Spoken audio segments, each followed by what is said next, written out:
Can you tell me a little bit about this project? What are the images like? Oh, okay. Well, it's called Upstate Girls, and it's one block of extended hood family, basically, in Troy, New York, near where I was born. And it started in 2004 when two 14-year-old. It actually started with a New York Times Magazine assignment that I had that brought me back to the place where I was born. I hitchhiked away, I guess, 45 years before that. And so during the course of that assignment, it really felt like I was going back inside my childhood, like literally walking back inside my childhood with all of the trauma and unresolved conflict that there was. And so after the assignment was done, two 14-year-old girls, one of which whose family was the focus of the Times assignment. It was actually about incarceration and how it affects families. Said, my girlfriend is having a baby, and asked if I wanted to photograph the birth. And that was happening within about 2 weeks. My son was in like kindergarten, daycare. I lived in New York City by then.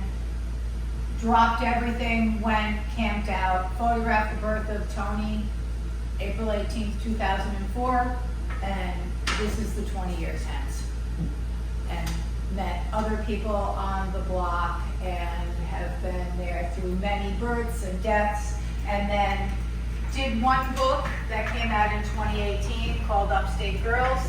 Thought we were going to be done. We started doing a lot of arts projects together, scrapbook projects, a lot of participatory stuff. You know, things grew throughout the years, because you can't just kind of address some things that might be seen as disadvantages and just keep doing that for 20 years because you're not even a, evolved human yourself, let alone evolved artist. Anyway, all that sort of background to say that a big traumatic event happened in the life of the family that was the quote-unquote happy ending in this Upstate Girls book, 2018. Became necessary to do another book. That book is the years 2013 to I just took the last picture last month. It's going on the front of the container. And so that's called Grown Upstate. And so you get to see the results of disinvestment.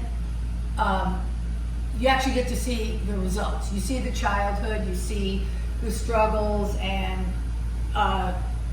disinvestment is a word that keeps coming back, because if we reinvested or redistributed or focused on things that could be shifted around, things can change.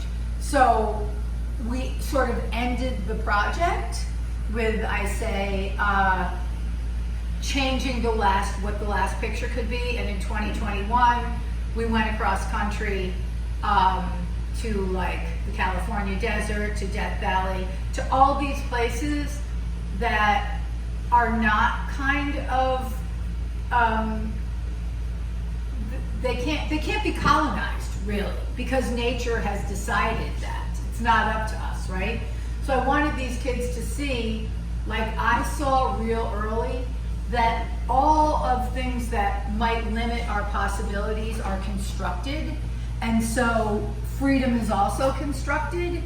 And I wanted a visual example of that, because I dreamed of going out west when I was a young kid, like a 12-year-old hippie who got kicked out of my house or whatever. And I saw that the physical landscape of just openness, uncluttered with all the stuff that we internalized, was really important, and that's what we did. So the last picture in that is that, and now I guess it's time for me to get a real job.